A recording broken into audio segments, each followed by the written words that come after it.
Alright guys, welcome back for the warm down. Disappointing result last night and not a result that I think did much to help Erik ten Hag's cause in the bigger picture. 1-1 draw away at Fenerbahce, very frustrating as we could all sort of tell from the game. And I think there's a couple of reasons why it went like that. I think we were actually quite sloppy on the ball in the game. And we did a lot of defending, which, whilst we did do it well, did mean that we did not create a lot of chances. You know, we really looked like a team that was happy to draw and didn't even fight for it at the end. I think we had a chance to put the ball in the box at the end. Martinez squares it to Onana and the final whistle goes, which I've got to say I really found very, very strange. We didn't lose, and the question is, can we build confidence from it? You know, we're not losing, I guess, but I think we've won 1 of the last 7, had 5 draws and lost the other. Maybe we are just building a lot of pressure for ourselves, and we are really in a fight now in the Europa League. You know, the next run of fixtures may look kind, but I think that actually PAOK and Bodo Glimt are anything but that. They're going to be very dynamic teams. They're going to be coming to Old Trafford to win a really big game for them. And I, for one, am not underestimating those opponents whatsoever. They're going to be very dynamic, determined, and desperate to get a result. And we need to win games, and that goes for all competitions. The really key thing here is we don't score enough goals to get wins. And whilst being defensively solid can help us build some momentum, I think you can really cash out on momentum when you actually win, put some points up on the board and start seeing the true fruits of your labour. Now, talking about goals, I think it's only fair to start with Joshua Zirkzee, who started up front for us last night. And I think actually up front so far, it's been a bit of an issue for him because he tends to get very, very isolated. We did pick wingers that suit his game, the kinds of players who are going to try and run past him and sort of take up spaces that he is vacating. But he does seem to play very much at his own pace. I think that his weight of pass is good, and he did get an assist, a really nice layoff to Eriksson, a really good sort of weighted ball that allowed him to hit it first time. But everything else, if we're looking at it, I think we're talking about his hold up, his pressing, even his link up. A shot as a striker is a must, surely. It just wasn't there, and I think he needs to change his game really to affect the whole balance of the game for the benefit of the team. He needs to work the defenders more. He needs to challenge those aerial balls and get under them even if they're not heading straight to him. And actually, I think he has to go against what his instinct is and play a bit closer to goal. That space that he's dropping into needs to be given to teammates. I know maybe with Mazraoui, the idea was more so to let Mazraoui run past him sometimes. But with other players, I think he needs to sometimes stay out that space. Ironically, I think a player who would be perfect to play in that 10 behind Zirkzee is Scott McTominay. But unfortunately, we don't have that option anymore. He needs to really adapt his game to allow his teammates to play better, get into better positions and actually make those chances. And Højlund showed us that against Brentford. And again today by just winning some free kicks, by making runs around. In this form, I don't think Zirkzee is a viable backup option, and that is a problem. He doesn't look like a threat, and long term, that is not a good sign.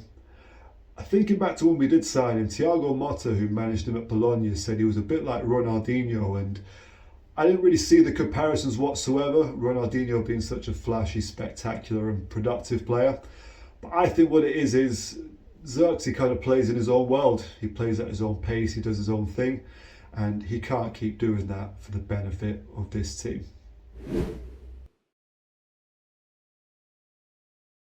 Diogo Dalot is clearly one of the players that Erik ten Hag trusts the most. He plays him out of position at left back, and he gives him this huge responsibility of being allowed to invert, to make runs in behind, and really vacate what is his set position in the formation to do other things. And his inverting and those runs that he makes have really been a successful feature of our attacking, but it does bring some very obvious issues with it.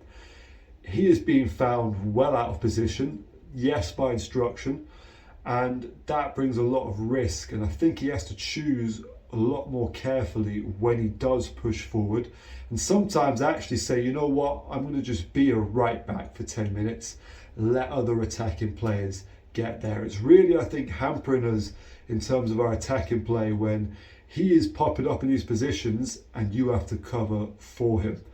You know, there's certain things that, you know, we gain from it, but I don't think you want to see him 8, 9, 10 times a game popping up in midfield or popping up in the forward line.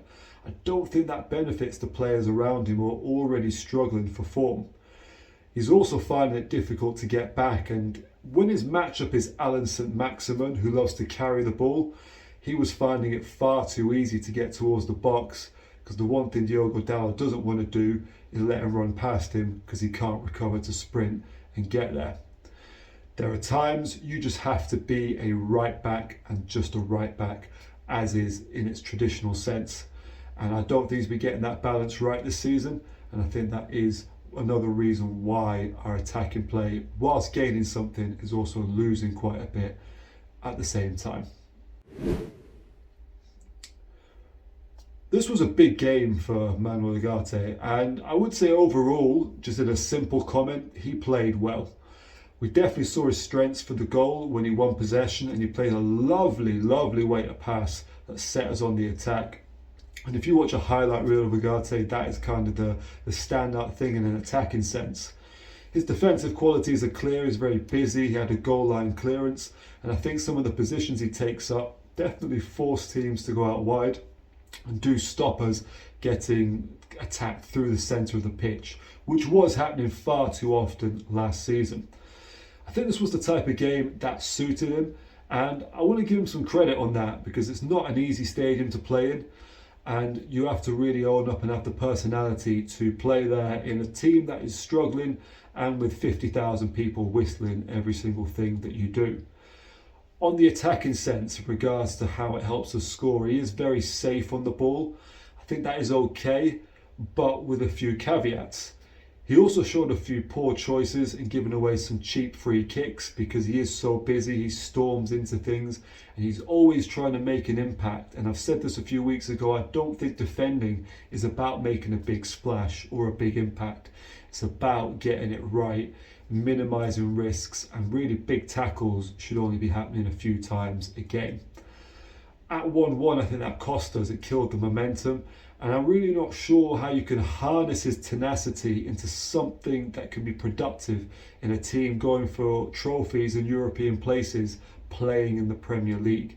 It's very difficult, I think, when you want your six to really be an insurance. And we saw this with Casemiro, we needed him to be an insurance and he wasn't. And Ugarte is not looking like that either. He's getting very far up the pitch, and again, much like Dalot, he's leaving his position, meaning someone else now has to cover it or worry about what is going on behind them. I think really what a six should be able to do is allow some of the players further forward to take a bit more of a gamble and actually push on and get into those positions that are going to make a difference and get you a goal. Ugarte was good in this game, but while that is true, I'm not sure this is the type of game I want to see us play on a regular basis, because I'm not sure it leads to success. And I'm still questioning what his long-term fit in this team is and how that's going to work towards our future aspirations. What is clear is we need a lot more goals out of this team if we want to do something, even things like get into the Champions League places or have a good cup run. And if we can't do that, this season is going to be difficult. You know, I'm always trying to be optimistic. It's very hard to watch a game like that where I can't quite see us getting the attacking side of things right, and we haven't really got the time now. You know, it's not September now, we're coming into November. We have to start putting wins on the board, and if we want to do that, the goals are going to have to come. Anyway, thanks guys for watching. Hopefully we get a good result against West Ham at the weekend, and almost we can forget about this and look to the future. But yeah, I'll see you guys in the next one.